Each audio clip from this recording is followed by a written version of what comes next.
पुढे जे आहे ना, या एकादश स्कंदामध्ये भगवान परमात्मा उद्धवाला ज्ञान कथन झाल्यानंतर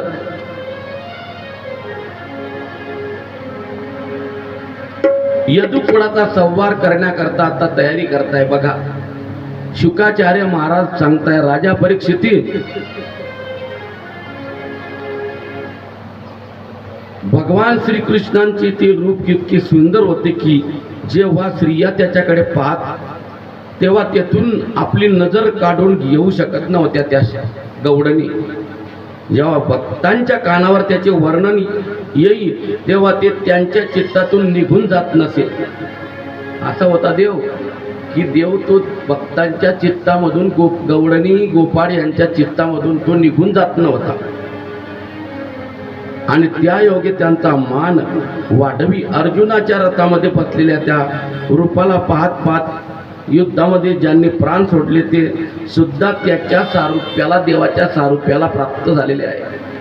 आता शुकाचार्य महाराज म्हणतात, राजा परीक्षिती, भगवान श्रीकृष्णांनी स्वर्ग, पृथ्वी आणि अंतरिक्षामध्ये मोठे मोठे अपशकुन होत असलेले पाहून भगवान परमात्मा सुधर्मा नावाच्या सभेमध्ये बसले होते. कारण सारखे अपशकुन होऊ लागले, म्हणजे वेगवेगळे संकट येऊ लागले. आता भगवान परमात्मा काय म्हणताय यादवांना, हे यादवांनो, आता द्वारकेमध्ये आपण राहता कामा नये. कारण इथे मोठे मोठे अपशकुन होऊ लागले, उत्पात होऊ लागले आहेत. ते जणू यमराजाचे ध्वजच आहेत. आपण आता येथे एक मुहूर्त म्हणजे एक तास देखील थांबता कामा नाही. स्त्रिया, मुले आणि वृद्ध यांनी शंखोद्वार क्षेत्री जावे आणि जेथे सरस्वती नदी पश्चिमेकडे वाहते त्या प्रभास क्षेत्री जाऊन तेथे आपण स्नान करावं, पवित्र व्हावं, उपवास करावा. आज भी आपल्याला देखील उपवास आहे एकादशीचा. एकाग्र चित्ताने अभिषेक करावा देवाचा. चंदन इत्यादी सामग्रीने देवांची पूजा करून तेथे आपण पुण्य हा वाचन करून ब्राह्मणांना गायी दान द्याव्या, भूमिदान द्यावी. कोण सांगताय? भगवान श्रीकृष्ण त्या यदुकुळातल्या लोकांना सांगताय, सोने दान द्यावे, वस्त्रे दान द्यावे, घोडे दान द्यावे, रथ दान द्यावे आणि निवासस्थाने म्हणजे घर बांधून त्या लोकांना दान द्यावे. हा विधी अमंगलांचा नाश करणारा आहे. तुमच्या ठिकाणी पाप असले ते पापांचा नाश करणारा हा विधी आहे आणि परम मंगल करणारा आहे. ब्राह्मण आणि गायींची पूजा मनुष्यांना परम लाभदायक आहे. जीवनामध्ये ब्राह्मणांची पूजा, साधू संतांची पूजा आणि गायीची पूजा करणं हे म्हणजे जीवनामध्ये लाभदायक आहे. श्रीकृष्णांची ही म्हणणे ऐकून सर्व वृद्ध यादव म्हणजे म्हातारे जे यादव होते ते ठीक आहे असे म्हणून मग मात्र नावांमध्ये बसले आणि नावामध्ये बसून, नावा म्हणजे नौका, आणि त्यामध्ये बसून समुद्राच्या पलीकडे जाऊ लागले, प्रभास क्षेत्राकडे निघाले. तेथे गेल्यावर त्यांनी भगवान श्रीकृष्णांनी जसं जसं सांगितलं होतं ना, स्नान केलं. अगोदर स्नान करून शुद्ध झाले, शुचिरभूत झाले आणि त्यांनी जी गायी, ब्राह्मण यांना दान दिलेलं आहे. आणि बघा, सोन्याचे दान दिलं, वस्त्र दान दिलं, घर बांधून त्यांना, ब्राह्मण लोकांना, साधू संतांना दान धर्म केलेला आहे. आणि बघा, तिथंच त्यांची बुद्धी भ्रष्ट झाली. यादवांची देवाचे वंशज होते परंतु बुद्धी बिघडली आणि त्यांनी काय केलं, मैरेयक नावाचं तिथं मदिरा होती आणि ती मैरेयक नावाची मदिरा त्यांनी मोठ्या प्रमाणात घेतली. थोडीशी घेतली, एखादं तर काही हरकत नाही, पाणी विचार करून. परंतु यांनी काय केलं, अशी घेतली जास्ती प्रमाणामध्ये आणि पाणी न टाकता घेतलं. कसे आता ते पाणी न टाकता पाणी टाकूनच वाकडे तिकडे तोंड करता आणि जास्ती पिऊन आल्यानंतर तर तोंड पहा मग कसे करता. अशी म्हणजे इचकता ते तोंड. हा तर बघा ते यांनी जास्त प्रमाणामध्ये देवाचे वंशज होते, परंतु त्यांनी जास्ती प्रमाणामध्ये मैर्यक नावाची मदिरा प्राशन केली. त्यांची बुद्धी बिघडली. नाहीतरी मद्याने माणसाची बुद्धी थोडी ठिकाणावर राहते, भ्रष्ट होती त्याची बुद्धी. नार तो मदिरा प्राशन केल्यानंतर जे नाही ते शब्द बोलतो, खरा बी बोलतो म्हणा, पण शिव्या बी चांगल्याच देतो मस्त. हा मदिरेच्या अतिसेवनाने धुंद झालेले ते गर्विष्ठ यादव वीर एकमेकांशी झगडू लागले, लढू लागले. आणि बघा स्वतःचा भाऊ बघा मोठा भाऊ लहान्या भावासोबत युद्ध करू लागला. आता त्यांनी आपल्या बरोबर तलवार, भाले, धनुष्य, गदा, तोमर इत्यादी शस्त्रास्त्र आणले होते. जोपर्यंत शस्त्रास्त्र होते त्यांच्या हातात त्या शस्त्रास्त्रांनी युद्ध केलं. आणि ते शस्त्रास्त्र ज्यावेळेला तुटून गेले आणि खाली पडून गेले त्यावेळेला त्यांनी ते समुद्र किनाऱ्यावर जे उगलेलं होतं ना लवाडे, ते लवाडे उपटायला सुरुवात केली. म्हणे लवाड्याने कोणी माणूस मारतो का? नाही नाही, ते जे लवाडे होते ना त्या मुसळाने त्या चूर्ण होता का नाही, ते शापित होते, ते लवाडे उगलेले होते ते. म्हणून अशा मोठीच्या मोठी उपटायचे आणि ते एकामेकाला मारायचे. त्या लवाड्यांनी मारल्यानंतर मनुष्य त्याचा एक जर तडाखा बसला म्हणजे गत प्राण होऊन मरून पडायचा बघा. आणि मग ते भांडणं करताय, युद्ध करताय आपसामध्ये. भगवान बलराम, भगवान श्रीकृष्ण हे दोघंचे दोघं आले आणि त्यांना आवरायला लागले. ते सर्वेचे सर्व म्हणायला लागले, अरे हे जे केलं ना म्हणे सर्व या बलरामाने आणि कृष्णानेच केलं. आणि मग ते यादव सर्व कोणावर तुटून पडले? देवावर, श्रीकृष्णावर आणि बलराम दादावर. आता उशीर लागेल का सर्वनाश व्हायला त्यांचा?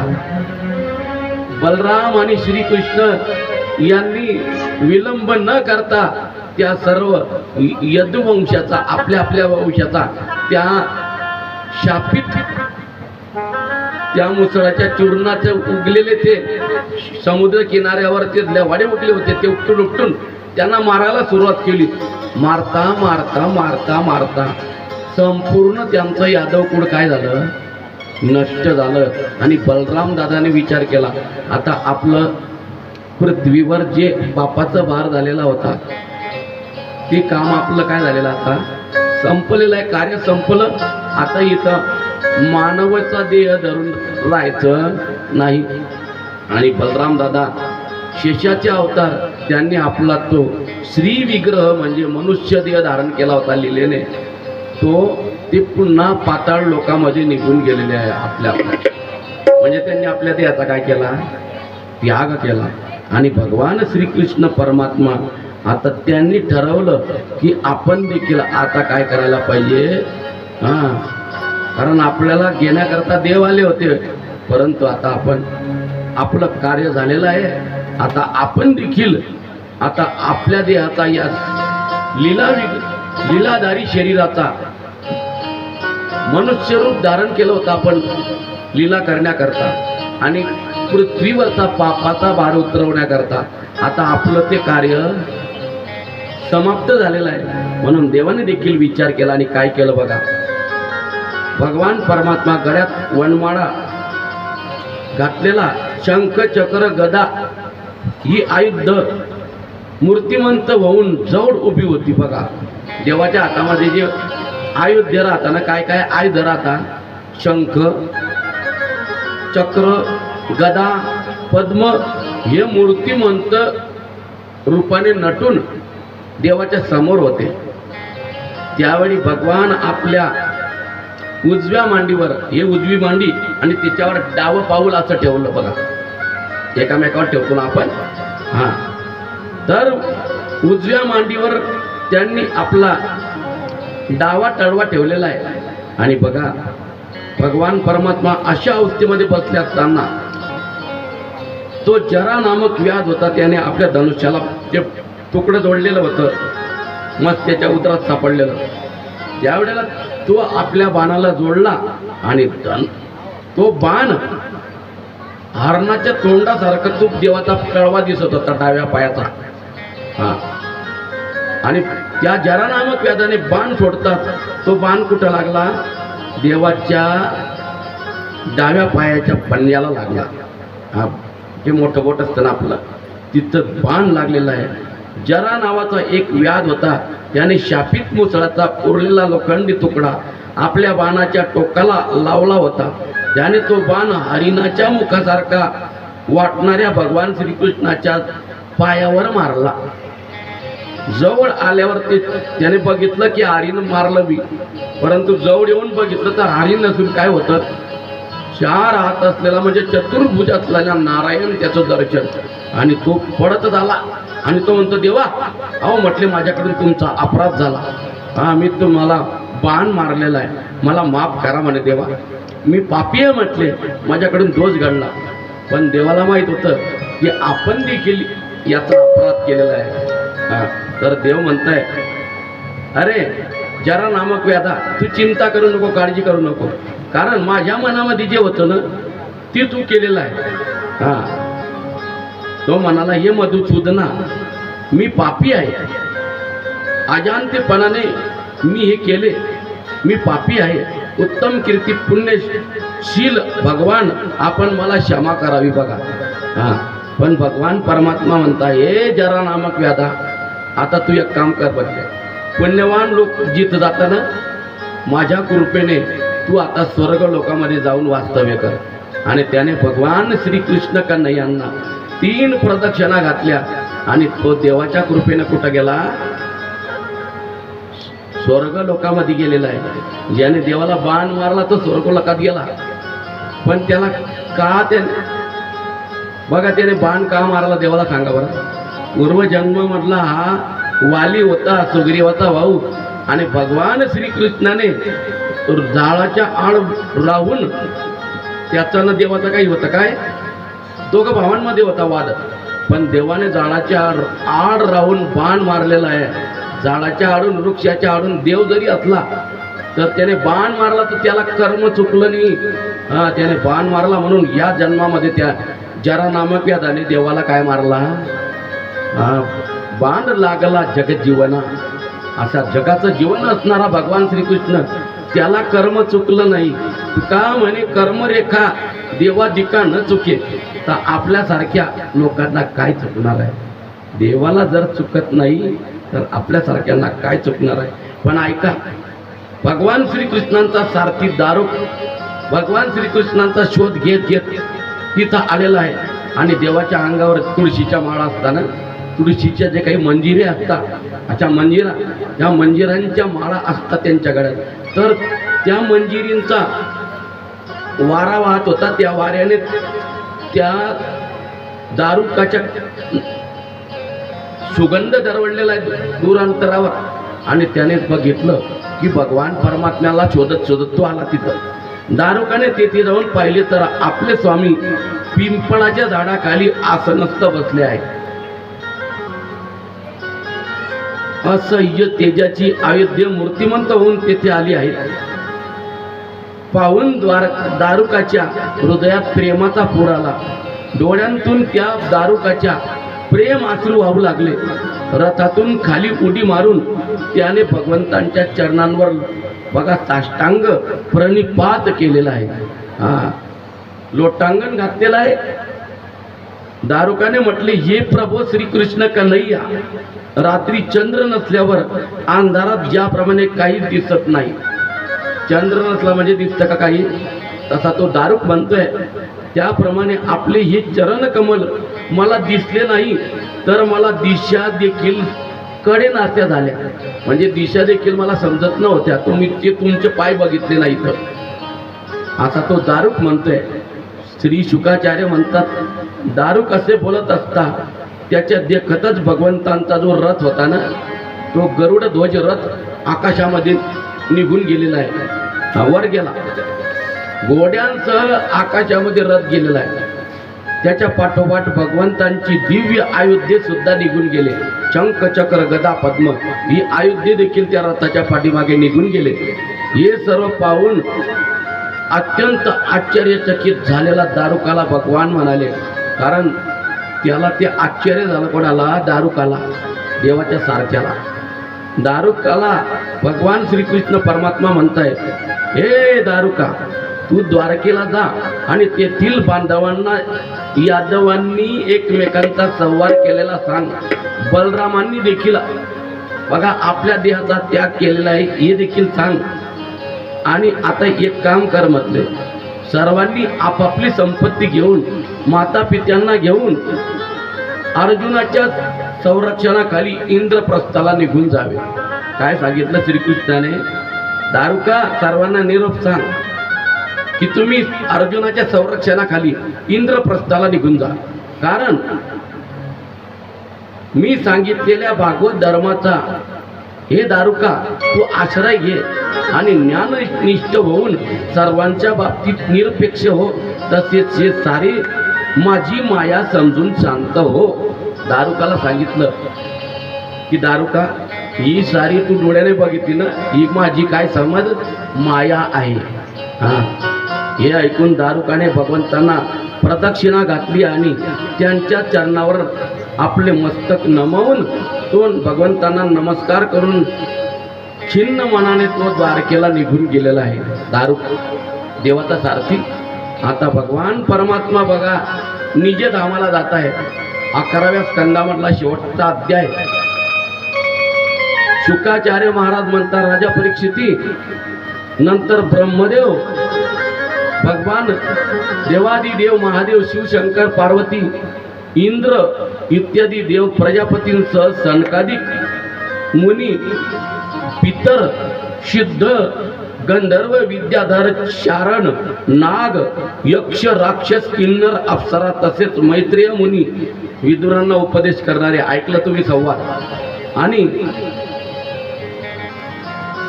ब्राह्मण भगवंताचे परमधाम प्रस्थान पाहण्यासाठी अतिशय उत्सुकतेने तेथे आले. आता देव परधामाला जात आहे. अक्षदा असल्याचा वाटा. काय बोललो मी? ध्यानात आलं का तुमच्या? अक्षदा असल्याचा वाटा. ते सर्वजण श्रीकृष्णांचा जन्म आणि लीलांचे गायन करीत होते. हे सर्व देवादिक जे आले होते ना, सर्व श्रीकृष्णाच्या लीलांचं गायन करीत होते. त्यांच्या विमानांनी सर्व आकाश भरून गेले होते. म्हणजे भगवान परमात्मा स्वधामाला गेले. त्या परधाम गमनाच्या वेळेला सर्वच आलेले होते. मोठ्या भक्तिभावाने ते भगवंतावर पुष्पांचा वर्षाव करीत होते. सर्वव्यापी भगवान श्रीकृष्णांनी आपल्याच विभूती स्वरूप असलेल्या पितामह ब्रह्मदेव इत्यादींना पाहून स्वतःला आत्मस्वरूपात स्थिर केले आणि आपले कमल नेत्र बंद करून घेतले.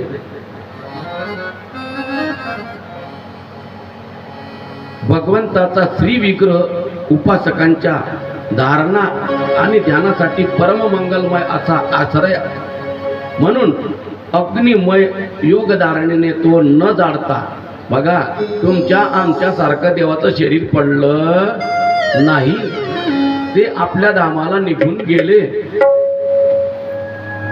भगवान परमात्मा कुठं निघून गेले? त्यांच्या धामाला निघून गेले. शुकाचार्य महाराज म्हणतात, राजा परीक्षिती, त्याने यादवांच्या विनाशाचा सर्व वृत्तांत सांगितला. तो ऐकून लोक अतिशय दुःखी झाले. बघा त्या दारुकाने जाऊन द्वारकेमध्ये जाऊन ऐका थोडस, सर्व वृत्तांत सांगितला. यादवांच्या एकामेकांना मारलेला आहे. बलराम दादाने आपल्या देहाचा त्याग केला. देवकी, रोहिणी, वसुदेव आपल्या श्रीकृष्ण आणि बलराम पुत्रांनी देहाचा त्याग केला. असा ऐकताच त्यांनी आपल्या प्राणाचा काय केला? त्याग केलेला आहे. बलरामाच्या पत्न्यांनी त्यांच्या शरीराला कवटाळून, वसुदेवांच्या पत्न्यांनी त्यांच्या शवाला घेऊन आणि भगवंतांच्या सुनांनी प्रद्युम्न इत्यादी पतींच्या देहासह अग्नीमध्ये प्रवेशन केलेले आहे. भगवान श्रीकृष्ण तेथेच अजूनही सदैव निवास करतात. बघा, आज देखील भगवान श्रीकृष्ण तेथे द्वारकेमध्ये निवास करतात. ते स्थान केवळ स्मरणाने सर्व पाप ताप नाहीसे करणारे आणि सर्व मंगलांचेही मंगल करणारे आहे. आता बघा, तर ऐक, एवढं वाटता उशीर लावून द्या.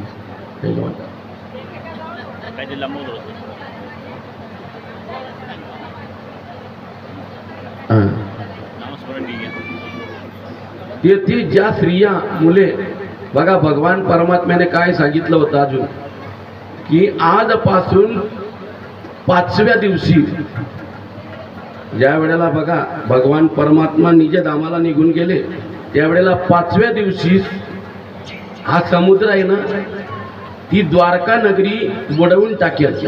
असा भगवान श्रीकृष्णाने त्या दारुकाला सांगितलं होतं. मग म्हणून ते सर्व इंद्रप्रस्थाला जाणार होते. परंतु कृष्ण आणि बलराम यांनी आपल्या देहाचा त्याग केला असा ऐकताच तिथं तर देवकी माता आणि वसुदेवनं ते नंदबाबांना देतं, तिथं त्यांनी देहाचा त्याग केला. अशा प्रकारे भगवान परमात्मा निज दाबाला निघून गेलेले आहे. पुंडलिकावरती हरी विठ्ठल, श्री ज्ञानदेव तुकाराम, गोपाल कृष्ण भगवान की जय, श्री कृष्ण कन्हैया लाल की जय. देवादी देव श्री हरी विष्णूचे हे अवतार आणि कर्मे याचे जो मनुष्य श्रद्धेने पठण करतो तो सर्व पापांपासून मुक्त होतो. जो मनुष्य भगवान श्री हरी विष्णूंचे असे सुंदर अवतार आणि अद्भुत लीला, तशाच परमानंदमय बाल लीला ज्या येथे पठण श्रवण करतो तो परमहंसाचे अंतिम प्राप्त असलेल्या श्रीकृष्णांची पराभक्ती प्राप्त करून घेतो. आता हा एकादश स्कंद इथं आता समाप्त झाला. आता आपण बघा, आता एक स्कंद